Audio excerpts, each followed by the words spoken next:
तो दोस्तों आज हम फिर से आपके लिए लेकर आए हैं देश दुनिया की तमाम ताजा बड़ी खबरें। सबसे पहली बड़ी खबर में आपको बताएंगे दोस्तों कि संभल हिंसा को लेकर सऊदी अरब से मोदी सरकार को लगा झटका। सऊदी अरब के शेखों ने संभल की जामा मस्जिद के सर्वे का किया विरोध। मोदी सरकार पर मुसलमानों को परेशान करने का लगाया आरोप।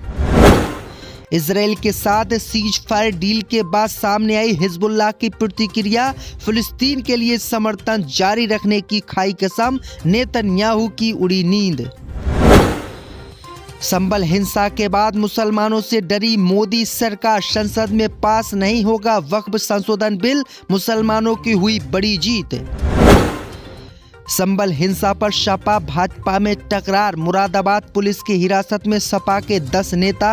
अखिलेश यादव ने प्रशासन पर लगाए गंभीर आरोप। संभल हिंसा को लेकर मुस्लिम नेताओं पर भड़के पंजाब के शाही इमाम, बोले अगर तुम लीडर होते तो नहीं जाती मुसलमानों की जान।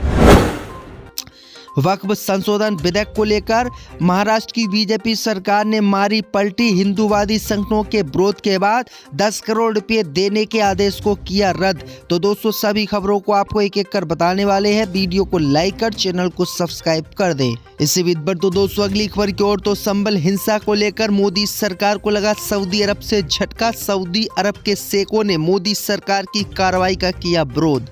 दोस्तों आपको बता दें कि उत्तर प्रदेश के संभल में जामा मस्जिद के सर्वे को लेकर भड़की हिंसा के मामले को लेकर मोदी सरकार को सऊदी अरब से आज बड़ा झटका लगा है। दरअसल आपको बता दें कि सऊदी अरब के शेखों ने जामा मस्जिद के सर्वे का विरोध किया है और मोदी सरकार पर गंभीर आरोप लगाए हैं। सऊदी अरब के शेखों ने कहा है कि भारत में मुसलमानों के खिलाफ लगातार अत्याचार हो रहा है और मुसलमानों को वहां से भगाकर हिंदू बनाने की कोशिश की जा रही है। वहीं आपको बता दें कि सऊदी अरब के शेखों ने आगे कहा है कि भारत में मुसलमानों की मस्जिदों और दरगाहों को तोड़कर वहां पर मंदिर बनाने की कोशिश की जा रही है और भारत में मुसलमानों को परेशान और प्रताड़ित किया जा रहा है, जो कि बिल्कुल गलत है। तो ये बड़ी अपडेट आई दोस्तों कि मोदी सरकार की नींद एक बार फिर से सऊदी अरब के शेखों ने जामा मस्जिद के सर्वे को लेकर उड़ा दी है। इसी बीच बढ़ते दोस्तों अगली खबर की ओर, तो इजराइल के साथ हुए युद्ध विराम के बाद हिजबुल्लाह ने फिलिस्तीन के लिए समर्थन किया जारी। बोले फिलिस्तीन पर अत्याचार किया तो फिर से करेंगे इजराइल पर हमला।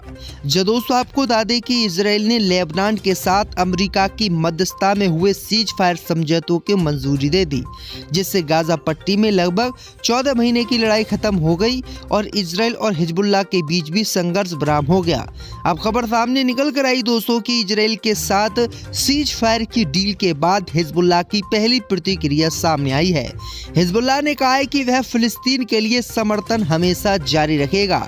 उन्होंने कहा है कि अगर गाजा पट्टी में फिर से इजराइल ने कार्रवाई फिलिस्तीनी मुसलमानों के खिलाफ की और गोलाबारी की तो फिर से हिजबुल्लाह इजराइल पर हमला करेगा और इजराइल को सबक सिखाएगा। दरअसल आपको बता दें कि 14 महीने गाजा पट्टी में हमास से जंग लड़ने के बाद इजराइल की सेना हिजबुल्लाह से लेबनान में जंग लड़ने गई थी, लेकिन हिजबुल्लाह ने 3 महीने में ही इजराइल की सेना को धूल चटा दी और कुत्ते की मौत हजारों सैनिकों को मार दिया, जिसके बाद इजराइल हिजबुल्लाह के सामने झुका और सीज फायर की मांग की। इसी बीच पर तो दोस्तों अगली खबर की ओर, तो संभल हिंसा को लेकर डरी मोदी सरकार, संसद में पास नहीं किया वक्फ संशोधन विधेयक।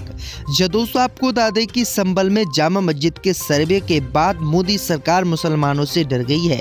दरअसल आपको बता दें कि मुसलमान मोदी सरकार के वक्फ संशोधन विधेयक का विरोध कर रहे थे और मोदी सरकार से मांग कर रहे थे कि मोदी सरकार इसको संसद में पास ना करे, लेकिन मोदी सरकार अब इस मामले को लेकर राजी हो गई है। केंद्र की मोदी सरकार ने वक्फ संशोधन विधेयक संसद में पास नहीं करने का ऐलान किया है। दरअसल आपको बता दें कि मुस्लिम समाज बीते 2 महीने से वक्फ संशोधन विधेयक को लेकर मोदी सरकार का विरोध कर रहा था और इसको मुसलमानों के खिलाफ बता रहा था, लेकिन मोदी सरकार और गृह मंत्री अमित शाह लगातार रैलियों में दावा कर रहे थे कि वे हर कीमत पर वक्फ संशोधन विधेयक को पास करेंगे, लेकिन अब मोदी सरकार ने वक्फ संशोधन विधेयक को पास नहीं करने का ऐलान किया है। यानी मुसलमानों की वक्फ संशोधन विधेयक को लेकर बड़ी जीत हुई है। इसी बीच पर तो दोस्तों अगली खबर की ओर तो संभल हिंसा पर सपा भाजपा में तकरार, मुरादाबाद पुलिस की हिरासत में सपा के 10 नेता। दोस्तों आपको बता दें कि संभल की जामा मस्जिद के सर्वे के बाद हुई हिंसा को लेकर उत्तर प्रदेश में सियासी गर्मी तेज हो गई है। भाजपा और सपा नेताओं के बीच तीखे आरोप प्रत्यारोप का दौर जारी है। इस बीच संभल में शांति व्यवस्था बनाए रखने के लिए जिला प्रशासन ने 10 जनवरी 2025 तक निषेधाज्ञा लागू कर दी है। वहीं अब खबर सामने निकल कर आई दोस्तों कि उत्तर प्रदेश के जो समाजवादी पार्टी के नेता है वो लगातार संभल में हिंसा के दौरान मारे गए परिवारों से मिलने की कोशिश कर रहे हैं। लेकिन उत्तर प्रदेश की योगी सरकार ने मुरादाबाद में 10 समाजवादी पार्टी के नेताओं को हिरासत में ले लिया है। इसलिए इनको हिरासत में ले लिया है, कहीं ये संभल ना पहुंच जाए। तो ये बड़ी अपडेट आई दोस्तों कि अब समाजवादी पार्टी मोदी सरकार और बीजेपी पर गंभीर आरोप लगा रही है। इसी बीच पर तो दोस्तों अगली खबर की ओर तो संभल हिंसा को लेकर मुस्लिम नेताओं पर भड़के पंजाब के शाही इमाम, बोले अगर तुम लीडर होते तो मुसलमानों की नहीं जाती संभल में जान। दोस्तों आपको बता दें कि संभल में जामा मस्जिद के सर्वे के बाद भड़की हिंसा के मामले में पुलिस ने 25 लोगों को गिरफ्तार किया है और 7 एफआईआर भी दर्ज की हैं। इसी बीच इस मामले को लेकर पंजाब के शाही इमाम मौलाना मोहम्मद उस्मान रहमानी लुधियानवी ने जमकर मुस्लिम नेताओं पर हमला बोला है। उन्होंने कहा कि अगर मुस्लिम लीडर होते तो मोहम्मद रसूल अल्लाह की सुन्नत के मुताबिक सबसे आगे खड़े रहते, इसके बाद अपनी कौम को समझाते। उन्होंने आगे कहा कि ये आपको नहीं, उन तमाम मुस्लिम लीडरों और बड़े बड़े मुल्लाओं को सुना रहा हूँ जो कॉन्फ्रेंस करने में मसरूफ हैं और मुसलमानों के बच्चों पर नाजायज मुकदमे लग रहे हैं। उन्होंने गोलियों का निशाना बनाया सिर्फ क्योंकि उस वक्त जब मुसीबत की घड़ी आई, दुख की घड़ी आई, तो तुम बैठकर प्रेस कॉन्फ्रेंस कर रहे थे। तुम अपनी कौम की हिफाजत करने के मौके पर नहीं गए, तुम लीडर नहीं सौदेबाज हो। तो ये बड़ी अपडेट आई दोस्तों कि संभल के जो हिंसा हुई है उस मामले पर मुस्लिम नेताओं पर पंजाब के शाही इमाम भड़के। उन्होंने कहा कि अगर ये लोग को समझाते तो हिंसा नहीं भड़कती। इसी बीच पर तो दोस्तों अगली खबर की ओर तो हिंदूवादी संगठनों के विरोध के सामने झुकी महाराष्ट्र की बीजेपी सरकार, वक्फ बोर्ड को 10 करोड़ रुपए देने के आदेश को किया रद्द। दोस्तों आपको बता दें कि महाराष्ट्र में चुनाव जीतने के बाद बीजेपी सरकार ने कल ही वक्फ बोर्ड को 10 करोड़ रुपए देने का ऐलान किया था। इसका हिंदूवादी संगठनों ने जमकर विरोध किया था। विश्व हिंदू परिषद तो इसके खुलकर विरोध में उतर आई थी। अब खबर सामने निकल कर आई दोस्तों कि हिंदूवादी संगठनों के सामने महाराष्ट्र की बीजेपी सरकार झुक गई है और महाराष्ट्र की बीजेपी सरकार ने पलटी मारते हुए वक्फ बोर्ड को जो 10 करोड़ रुपए देने का ऐलान किया था, जो अधिसूचना जारी की थी, उसको सरकार ने आज रद्द कर दिया है। यानी अब वक्फ बोर्ड को जो है 10 करोड़ रुपए नहीं दिए जाएंगे। दरअसल आपको बता दें कि सिंधे सरकार ने वक्फ बोर्ड के कामकाज और इंफ्रास्ट्रक्चर को डेवलप करने के लिए ये फंड दिया था। तो ये बड़ी अपडेट आ रही दोस्तों कि किस तरह से हिंदूवादी संगठनों के सामने सरकार नतमस्तक है।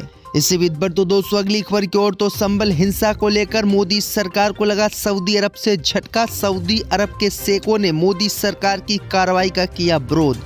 दोस्तों आपको बता दें कि उत्तर प्रदेश के संभल में जामा मस्जिद के सर्वे को लेकर भड़की हिंसा के मामले को लेकर मोदी सरकार को सऊदी अरब से आज बड़ा झटका लगा है। दरअसल आपको बता दें कि सऊदी अरब के शेखों ने जामा मस्जिद के सर्वे का विरोध किया है और मोदी सरकार पर गंभीर आरोप लगाए हैं। सऊदी अरब के शेखों ने कहा है कि भारत में मुसलमानों के खिलाफ लगातार अत्याचार हो रहा है और मुसलमानों को वहां से भगाकर हिंदू बनाने की कोशिश की जा रही है। वहीं आपको बता दें कि सऊदी अरब के शेखों ने आगे कहा है कि भारत में मुसलमानों की मस्जिदों और दरगाहों को तोड़कर वहां पर मंदिर बनाने की कोशिश की जा रही है और भारत में मुसलमानों को परेशान और प्रताड़ित किया जा रहा है, जो कि बिल्कुल गलत है। तो ये बड़ी अपडेट आई दोस्तों कि मोदी सरकार की नींद एक बार फिर से सऊदी अरब के शेखों ने जामा मस्जिद के सर्वे को लेकर उड़ा दी है।